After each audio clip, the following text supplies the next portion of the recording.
topical structure, I actually outline college style. My first topic is bring a pencil. What am I going to put while it's in there? When I outline with my notes. So I'll put like quote from Petty Officer Ben about how everyone bugged her because they needed a pencil and she was the only one in class who looked like she was ready to go. Bring a book. Quote from Petty Officer Simmons about how having his book in class made it easier to follow along a lecture.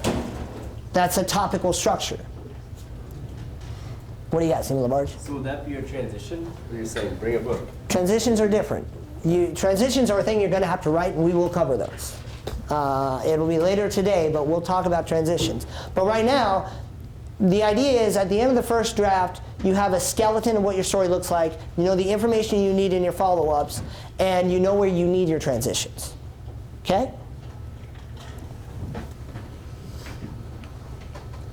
What is one method to define your nut graph?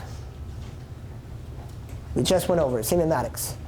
Tell a friend. Tell a friend. Like what? Right. One of my favorite nut graphs in a movie is, I want to tell you the story about how I almost died. Anyone know what movie I'm talking about? Starred Denzel Washington. It's a movie called Fallen. It's about Denzel Washington's a cop, and he's chasing around this guy who apparently can transfer his consciousness through anyone he touches. Yeah, I think it was Colin or something. Yeah, and the movie begins with, I want to tell you the story about how I almost died. And then I watched the movie and I thought, wait. And there's a really cool plot twist if you remember that opening line. So that's a great movie to watch. There's really no such thing as a bad Denzel Washington movie, so that's also true. But that's a great nut graph to a story, right? So for you guys, because you're not going to put yourself in the story, you'd be like, Petty Officer whoever almost died, right? And then you read the chapter and like the airplane is in flames and everything's going along and the reader's sad because they think the guy blew up. But wait, this is the story about how he almost died. No spoilers, but spoilers. It can't be, he told you, it's how he almost died. But he fooled me. That's why I know it's a really good movie. Do you have to write your story in order? Do you have to? Seaman Hand? No, you don't. No, you don't. While you are drafting, you want to visualize the story. Some people are more attached to their notes than others. I'm really not. When I'm doing that first draft, sometimes I'll write like, I know somewhere in there I have a quote from Mr. Leistikow about mentorship. Find that quote. My first draft is about a page and a half, and there's a whole lot of parentheses in there saying, find this, go get that, go do a follow-up interview, get this information. Okay? The notes can help you jog your idea. They can help you recall anything. If you do descriptive stuff, it can help you remember mannerisms, gestures, sights, sounds, because you want to make your story as visual as possible. You guys, you're not graded on the visceralness of your story. It's something you want to work towards. Great storytellers make the readers feel like they're there, but you guys are basic. All you have to do is give me the information in an order that makes sense and be accurate. That's really it. Those are your objectives. Write quickly and effectively. I don't spell well. My first drafts look like alphabet soup because I don't know how to spell. I don't care. I have spell check. I know no one's going to see this draft, so all I care about is getting it on the page. Set your own internal deadlines and follow them. Mark areas that you're going to need to review. I use the parentheses. I had another student that used the star key on the number 8, would just star things because they're either facts he wasn't too sure of or things he wanted to investigate more. Whatever you can do to annotate to yourself, before I turn this in, I'm gonna look at this thing. Whatever makes you happy. You want to identify missing information or clarity concerns. We'll talk about that once we get into actually revising.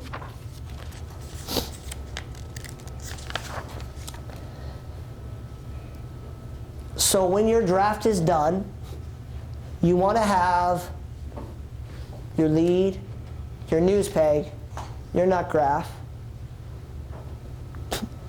a relatively written out body to your story, whatever structure you're going to do, and then your conclusion. The amount of self-notes, parentheses, other stuff, that's between you and your computer and how much revision work you want to do. I would encourage you, if you have to do a lot of follow-up interviews, remember that before you go do your next set of interviews, so you know, hey, I had to ask these questions twice. I want to make sure I ask these questions up front so that I don't have to do that much follow-up work. Because I hate revision. I hate it. I hate it. No one hates looking at stuff more than me. That short story I mentioned, I have revised that story 6 times before I send it out to what I call alpha readers. Because I'm trying to make it as perfect as I can make it. But I don't have a deadline. The world is not eagerly awaiting the release of my next story. So I have a luxury there. I can take my time and try to make sure I'm happy with what's going on. You guys have a deadline. You got to get that stuff done. So sometimes you just have to stop. I'd love to know like what the ship smelled like, but I don't have time. I got to do this. Briefly cover structures. How many of you have identified the structure you want to use for your story? Okay. You want to have that when you come in from your break. You want to know what structure you're going for, and if you need to talk to your instructor, you want to do that. All right. So go to the page on structures. Generally speaking, students end up going with kebab or topical, and I'm going to be honest with you. At your level, you're not going to be able to distinguish the difference between kebab and topical. They're going to feel the same to you.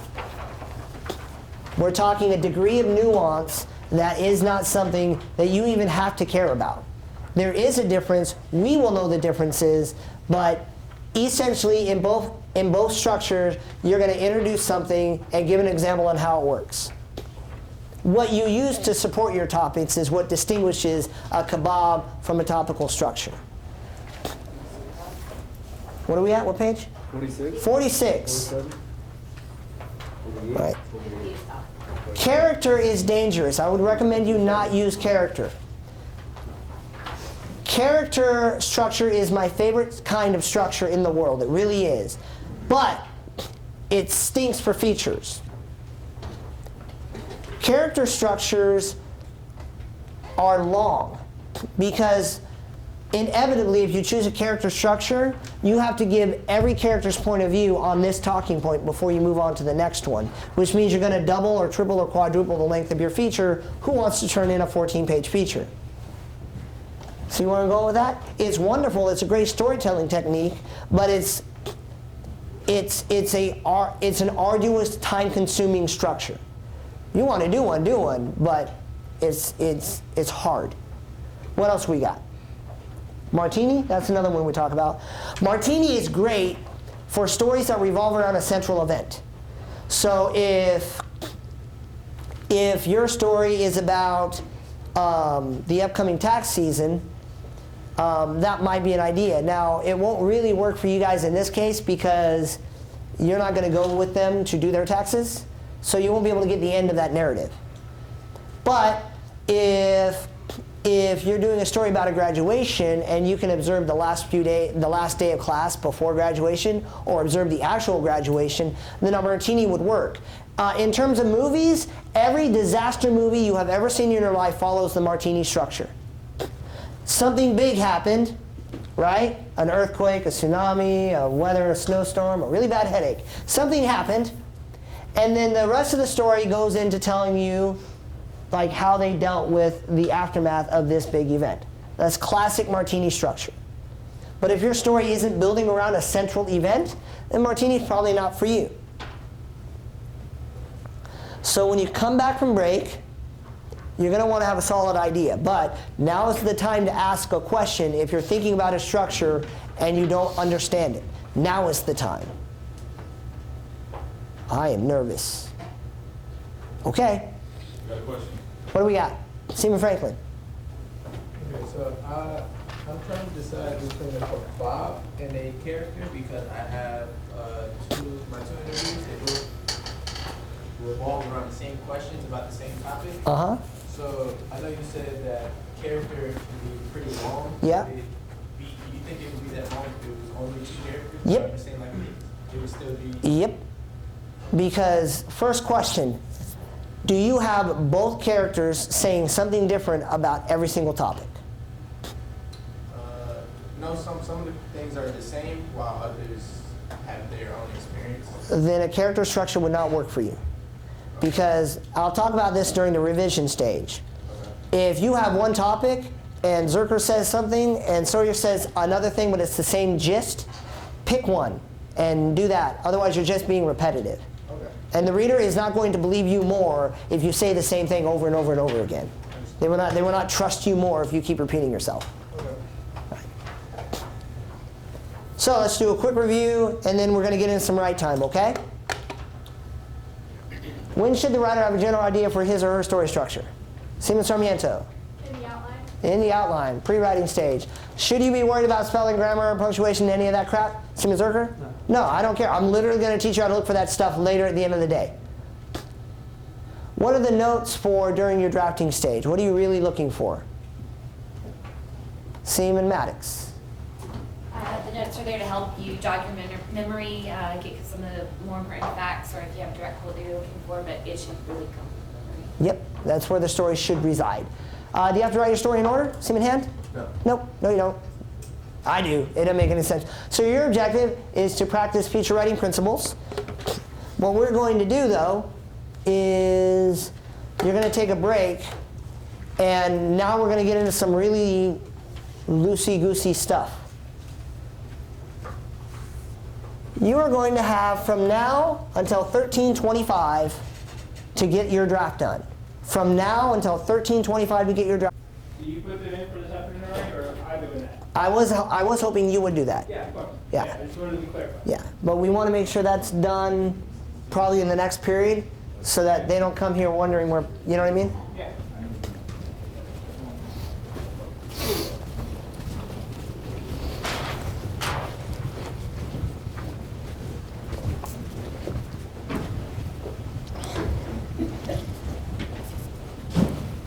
Closing my eyes doesn't make this taste like soda. There's nothing for me. Hey. All right. Everybody take a deep breath in. Let it out. Take a deep breath in. Let it out. I want to talk to you about a concept called the failure of perfection. Now, that's a term I quite frankly just made up right now. But it's the way I break down the concept of that fear that this thing you have in front of you isn't perfect. It has no possible chance of being perfect right now. There's no way in heck this is possible. There are things you need to do I have not even taught you to do yet. So I don't expect these to be perfect. They should be pretty darn near good to go before you leave here, and then you have a night of homework to make any corrections that you feel you need to make. What you should have right now is complete information, a lead, a conclusion, a news peg, and a nut graph.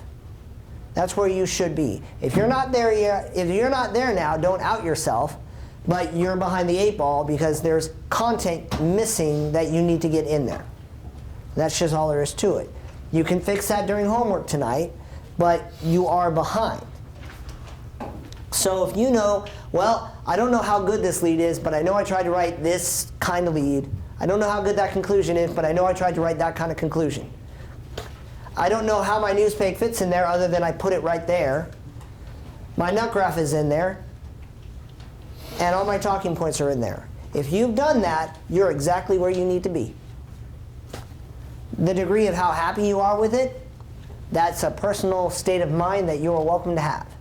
But you are indeed exactly where you have to be right now if that's where you are. If that's not where you are, that's your top priority to get fixed. The next few periods, it's going to be me talking for a minute, you guys working for a minute. Me talking for a minute, you guys working for a minute. And that should be your top priority to get those things resolved. I handed out some papers, some packets. 070, they were very successful through features. Everyone made it. We even gained like 3 students. One of the students in that class said, hey, why don't you give me a list of what you want me to do and what I should make sure I do before I bring it in? So I did it because he asked me to. And that's what this is. This is everything you should do before you hand your feature to an instructor. Now, apparently it worked for them because they all made it. I'm not going to say that this is the end-all be-all, but it's a tool. There's another tool. Go and log on to your computers into the student resource folder. You're looking for a file called Features Checklist. Now, to be honest, the Features Checklist is just a summary of this same thing. All I really did was just like break it down into the nitty-gritty individual step-by-step. But if the Features Checklist is the tool that works for you, some people look at this and they get intimidated and they shut down. They're like, I can't possibly do all of this. You actually can. You're actually going to do most of this in the next 3 hours. But if lots of pages intimidate you, then this other tool, which is also effective when used properly, may indeed be what you want. Has everyone at least seen where this Features Checklist is? Yes. Okay. Now, who said no? All right. Features, resources. Someone who's there, how do you get there? Go to Features. Go back. Go back. Nope. Go back into your folder. See where it says, what the deuce? No, it's under. Is there only one student resources folder? Yeah. Drive 020 Jack 17. Go back. Go all the way down to student resources. Yeah, click on that one. Okay. Then go to feature support, and there should be one that says features checklist. Okay, thank you. Also, that's in there in that same folder when you guys are planning for